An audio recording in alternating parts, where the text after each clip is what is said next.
This training will cover how to review a researcher's request and grant them recruitment access through Research Match.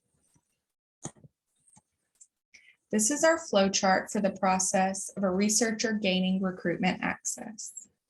Researcher training will cover how a researcher creates their account and how they can register their IRB approved study. If the researcher is a proxy, the PI will get an email to approve that researcher.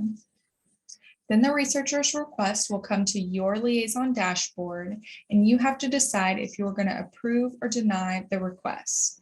And we will go through the steps in this training of approving a researcher's request. Ultimately, our end goal is to grant recruitment access for our researchers. Sometimes we do have to deny a request, but the researcher can come back on, submit the corrected documents, and resubmit. Once they resubmit, their request will come back to your dashboard so you can review it again and hopefully approve it.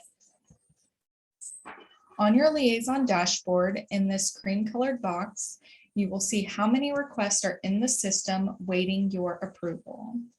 To review these requests, you will click on the request page in the left-hand menu of your dashboard.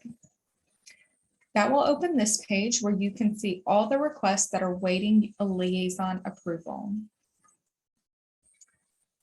It will tell you the name of the researcher that submitted the request, the email address, their IRB number, the role they selected, either PI or proxy, the date they submitted their request, and then the green details link.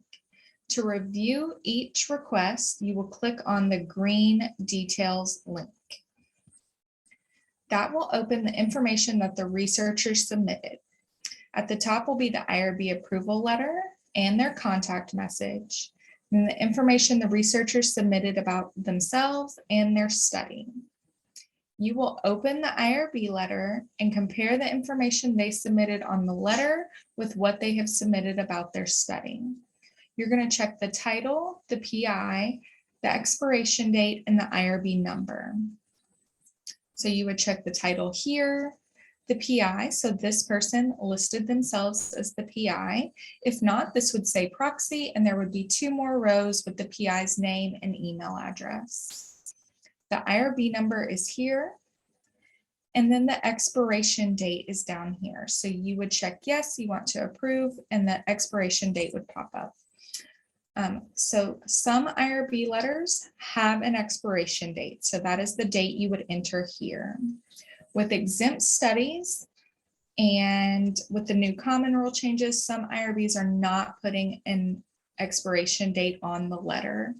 So what we do here at Vanderbilt is we use 1 year from the date of IRB approval as our expiration date. So if this IRB letter was approved today, we would enter 1 year from today's date as the expiration date. We also check their contact message. So a Research Match contact message cannot contain any direct study contact information and no URLs. So without really reading even the message, we can see this one has a phone number and an email address. So this would not be accepted as a Research Match message. If they do have a correct message, you check everything and everything looks good. You enter your expiration date, you can confirm this researcher. Once you confirm the researcher, they will get an email to accept access to the study. We call this a self-validation email. So they may see self-validation on their researcher dashboard and ask you about it. So this is the email that it is talking about. So they need to click accept in the body of the email, and then they're redirected to a thank you page where they need to click yes, they're sure they want to accept access to the study. Once they've clicked both of these links, they will now be able to recruit through Research Match. So in some cases, the researchers maybe upload the wrong document, or the study might have already expired, or they entered some wrong information about the study that doesn't match the IRB document, or maybe they don't have a contact message. So in those cases, we do have to deny the researcher. So in those cases, we would say, no, we do not want to approve this request. And then this pop-up will appear to give a reason. We like to use this other box. So we would check other and type in a reason. So sorry, John Smith, it looks like you uploaded the wrong IRB document. Can you please upload the IRB approval letter for study 103? Something to that effect. And then we would deny this researcher. We like to use that other box because the text that we typed in will appear in an email to the researcher. So that whatever we typed in will appear in this first top box.